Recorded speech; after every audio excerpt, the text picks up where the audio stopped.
The Boy and the Rattlesnake, an Apache tale from the Southwest. Once there was a boy who was very soft-hearted. One morning as he was walking along, he saw a rattlesnake by the side of the road. There had been an early frost the night before, and the snake had been caught out in it. The snake was stiff with the cold. The boy stopped to look at it, feeling sorry for the snake. Then a wonderful thing happened. The snake opened up its mouth and spoke to him. "Help me," the rattlesnake said in a pitiful voice. "Pick me up, warm me, or I will die." "But if I pick you up, you will bite me," the boy said. "No," said the snake, "I will not bite you. Pick me up, hold me close to you, and warm me, or I will die." So the boy took pity on the snake. He picked it up. He held it close to him so that it would be warmed by his body. The snake grew warmer and less stiff, and then, suddenly, it twisted in the boy's hands and, wah! It bit the boy on his arm. The boy dropped the snake and grasped his arm.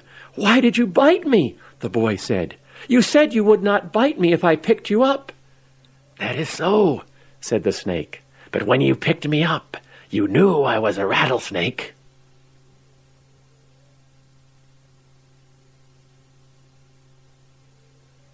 The First Flute, a story from the Lakota people of the plains. Long ago, it is said, a young man saw a young woman in his village and longed to find some way to talk to her. But he was too shy to approach her directly. She was the daughter of a chief, and it was well known that she was very proud. Many men tried to court her, but she sent them all away. One day, this young man went on a hunting trip. He found the tracks of an elk and began to follow it. Although he caught sight of it now and then, it stayed far ahead of him, leading him away from the village until he was deep in the hills. Finally, night came, and he made a camp. He was far from home, and the sounds in the night made him feel very lonely. He listened to the owls and rustling of the leaves, the creaking of the tree branches and the whistling of the wind. Then he heard a sound he had never heard before. It was a strange sound, like the call of a bird and yet different from any bird. It sounded as if it came from the land of the spirits. Strange as it was, that call was also beautiful. It was like a song, and he listened closely to it. Soon he fell asleep and dreamed. In his dream, a red-headed woodpecker came and sang that strange and beautiful song. Then the woodpecker spoke. "Follow me," it said. "Follow me, and I will give you something. Follow me. Follow me." When the young man woke, the sun was 2 hands high. There in the branches of the tree above him was the red-headed woodpecker. It began to fly from tree to tree, stopping and looking back. The young man followed. Finally, the woodpecker landed on the straight, dead branch of a cedar tree. It began drumming with its beak on that hollow limb, which was full of holes made by the woodpecker. Just then, a wind came up and blew through the hollow branch.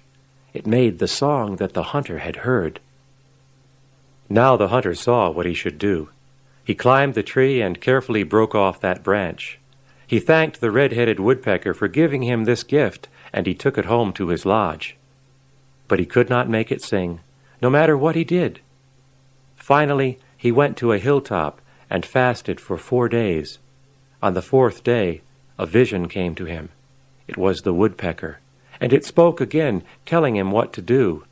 He must carve the likeness of the woodpecker and fasten it in a certain way near one end of the branch.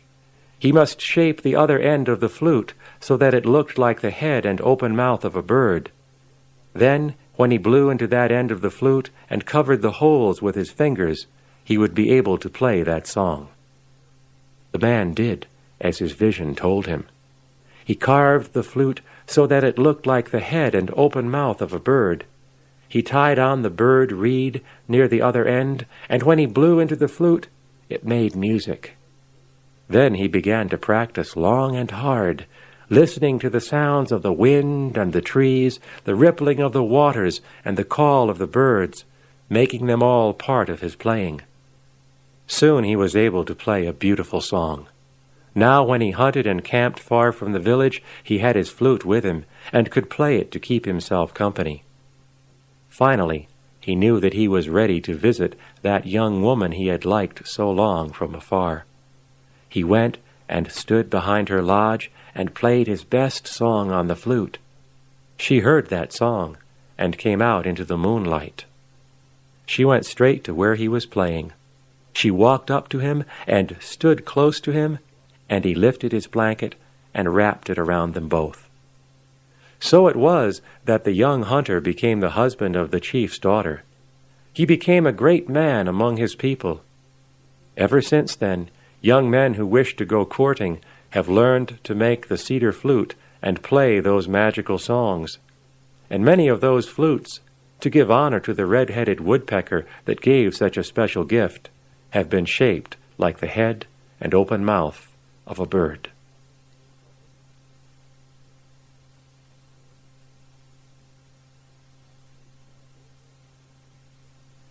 Manabozho and the Woodpecker, an Anishinaabe story from the eastern woodland.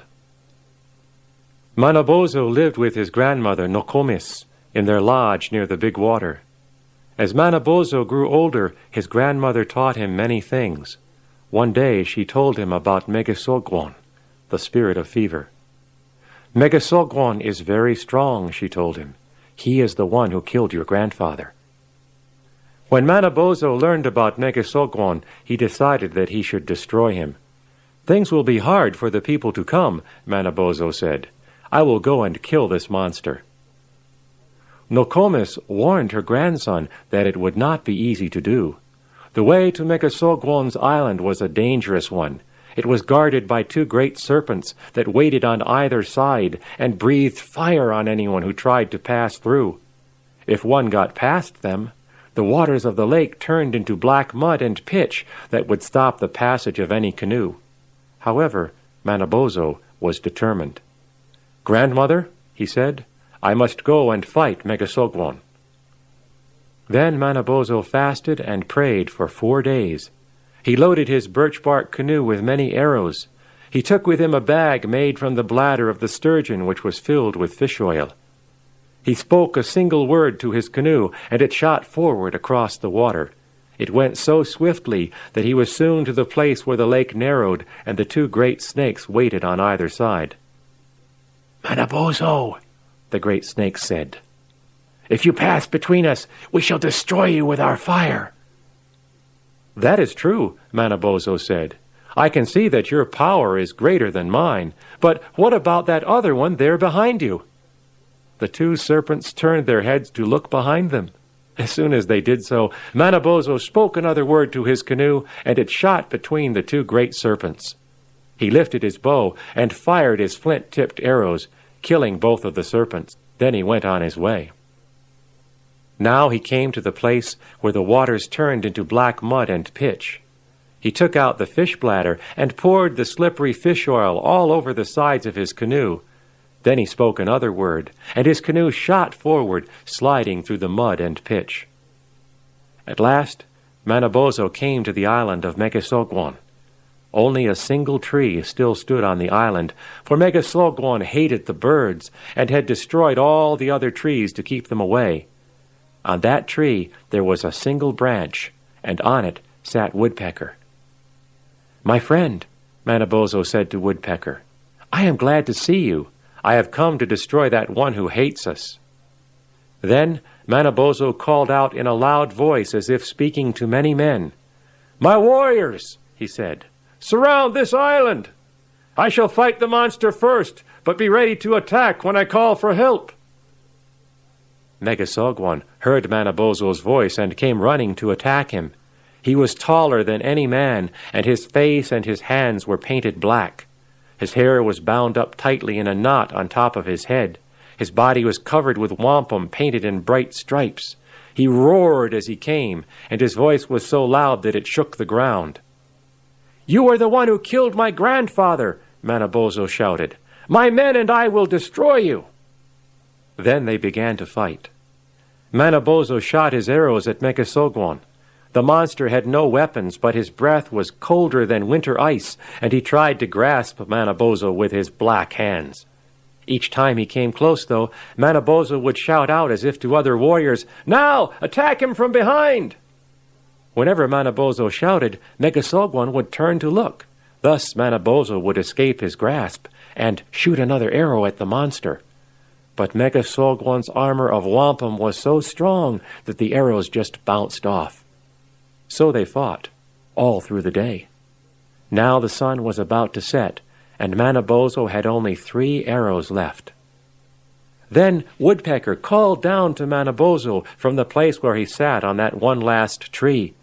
"Shoot at the top of his head," Woodpecker called. "His power is there, wrapped up in the knot of his hair." Megasogwon was reaching for Manabozho with his huge black hands. His breath was cold on Manabozho's face. Manabozho took careful aim and shot. His arrow grazed the giant's hair, and Megasogwon staggered. "Shoot again! Shoot again!" Woodpecker called. Manabozho shot his second arrow. It struck Megasogwon's topknot, and the giant fell to his knees. "Shoot again! Shoot again!" Woodpecker cried. Manabozho aimed at the center of the giant's knot of hair. His arrow flew straight to its mark, and Megasogwon fell dead. Manabozho called Woodpecker to him. "My friend," he said, "this victory is also yours." Then he took some of the giant's blood and placed it on Woodpecker's crest, making its head red. To this day, Woodpecker has a red head, reminding everyone of how it helped Manabozho defeat the spirit of fever, reminding the people to always respect the birds.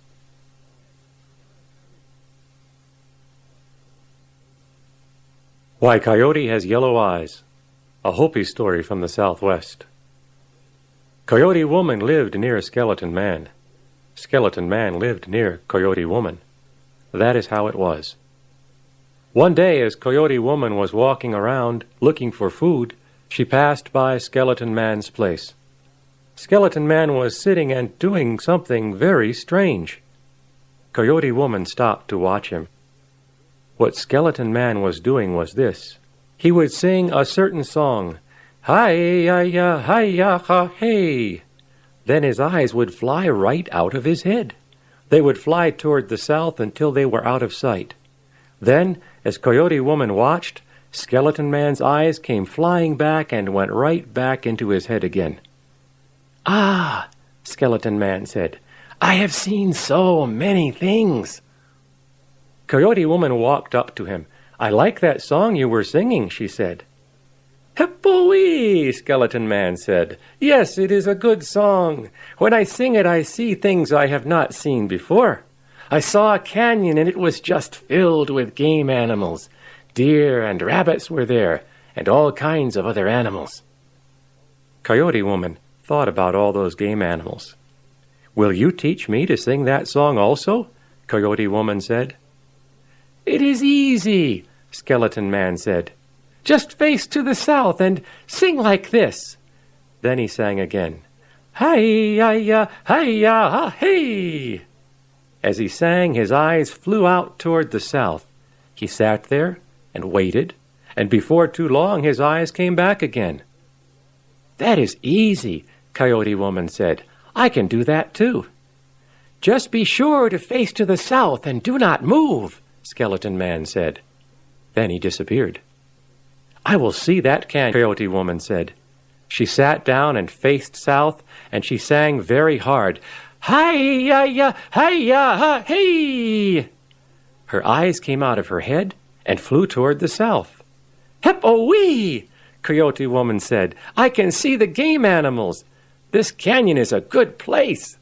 She got so excited that she began to move around. Soon she was facing toward the north. "Now," Coyote Woman said, "it is time for my eyes to come back. Come back to me, eyes." But her eyes did not come back. She called them again, but nothing happened. She called 4 times, and now she could no longer see anything. "Isohi," she said. "What am I going to do? I can no longer see anything. Where are my eyes? I called them back to me." Then Coyote Woman had an idea. She didn't realize that she was no longer facing south and that her eyes could not return to her because she was facing the wrong way. "I know what has happened," she said. "My eyes came back to me, but they missed my head. They are on the ground here near me. I have to look for them." Coyote Woman began to feel around for her lost eyes. She looked and finally found something just the shape of one of her eyes on the end of a stalk. "Here is one of them," she said. Then she found another round thing, which felt like an eye on the end of another stalk. "Here is the other one," she said. She lifted them up and popped them into her eye sockets. Now she could see, but everything looked yellow. "Whee!" she said. "My eyes are not working so well. They were outside of my head too long. I had better go find my children." Then Coyote Woman trotted home. But as soon as her children saw her, they were afraid. Her eyes were big and yellow and frightened them. They ran in all directions to get away from her. Coyote Woman chased her children. "Come back," she called. But they continued to run away. Coyote Woman had put 2 big gourds in her head for eyes, and now her eyes were big and yellow and frightening. So it has been ever since then that all coyotes have yellow eyes, and coyotes live scattered all over the place. And this is where this story has an end.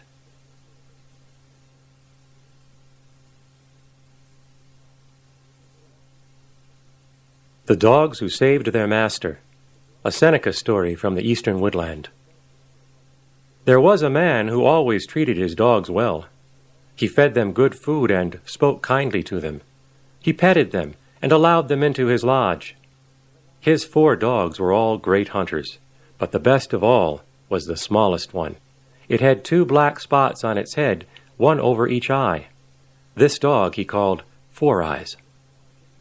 One day, as the man was out hunting with his dogs in a place far to the north where he had never been before, he found a strange animal trail. Though his dogs whined and tried to draw him away, he began to follow that trail. Deeper into the thick forest he went. He saw how the branches on either side of the trail were broken, as if some large animal had passed along this way. At last he came to a clearing. There stood a giant dead tree broken off at its top. The dogs growled, and the man looked up. There, crawling out of the hollow in the tree, was a terrible animal. The man could not move at first, for it was looking right at him, but the 4 dogs pushed against the hunter. They turned him around, and he was able to run. From behind him he heard the sound of a battle as his 4 dogs fought with the terrible animal. He turned back to help them, but the little white dog with the 2 black spots on its head blocked his way. "My friend," the dog said, "you must run. My brothers and I will try to hold the monster." The hunter was surprised. His dog had never spoken before, but he did as he was told. He ran as fast as he could, following the trail south. He ran until he could run no longer. Just as he stopped, the yelp of a dog came from the north, followed by a terrible howl. He knew that one of his dogs had died. The hunter knelt, trying to regain his strength. His little white dog came out of the bushes. "My friend," Four Eyes said, "the monster has killed my brother Bear Killer. Now you must run. We will try to hold it here." The man rose to his feet and began to run again as Four Eyes bounded back up the trail. Again he heard the sound of fighting close behind him, and he ran without stopping. He ran and ran until once more he heard the dying yelp of a dog, followed by that terrible howl. The hunter fell to the ground, filled with despair. The little white dog came from the bushes and nudged him. "My friend," Four Eyes said, "my brother Longtooth is dead. The monster is closer now. You must run, or our sacrifice will mean nothing." The hunter forced himself to rise, and the little white dog ran back up the trail. Stumbling as he ran, the man heard the sound of fighting close behind. He had only run for a short time when again he heard the yelp of a dog and the monster's howl. The hunter fell to his face. He had no strength to run further. he felt something licking his feet, and turned his head to see his small white dog. "My friend," Four Eyes said, "by licking your feet, I have given you new strength to run. You have seen my brothers and me doing this in the past. It is part of our medicine.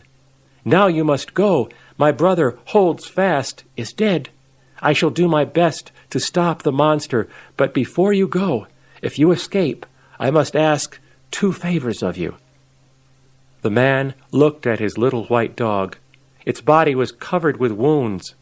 Tears filled his eyes as he nodded his head. "Ask anything," the hunter said, "and I shall try to do it."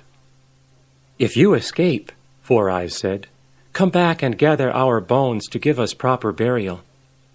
As a second favor, I ask that you take care of my wife. You may not know her, but the man who thinks of himself as her master does not feed her much and strikes her often. He is the heavy-footed one who does not know how to hunt. If you care for my wife, you may see my brothers and me again. Now run fast, the monster is close." The man leaped to his feet and ran. It was as if he had wings. Never had he run so swiftly before.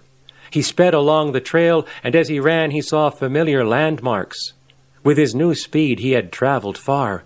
The sun now was near the western edge of the sky. His village was close. He had heard no sound of pursuit or battle behind him. He began to hope that he would escape. Suddenly, from right behind him, came the terrible howl. His legs weakened. He felt the monster's hot breath on the back of his neck. But just as he began to fall, out of the bushes in front of him leaped his little white dog. It went straight for the monster's throat. The man rose and staggered on as the sound of battle continued behind him. It was dark now, but he knew the path. Ahead of him were lights, the fires of his village. Just as he reached its edge, a terrible cry split the air, louder than any of the howls before. Then all was silent. The people of the village came out, frightened by that cry. The man fell down among them. When he woke the next morning, he led a party of men back along the trail. Not far from the village, he found the body of the little white dog. In Four Eyes' teeth was a great piece of skin torn from the monster. It was like no skin anyone had ever seen before. A great trail of blood led back toward the north. The hunter and the other men followed it. After a day's journey, they found the bones of Holds Fast. After another day's journey, they found the bones of Longtooth. And after another day, those of Bear Killer. The blood trail continued on to the north, but they did not follow it.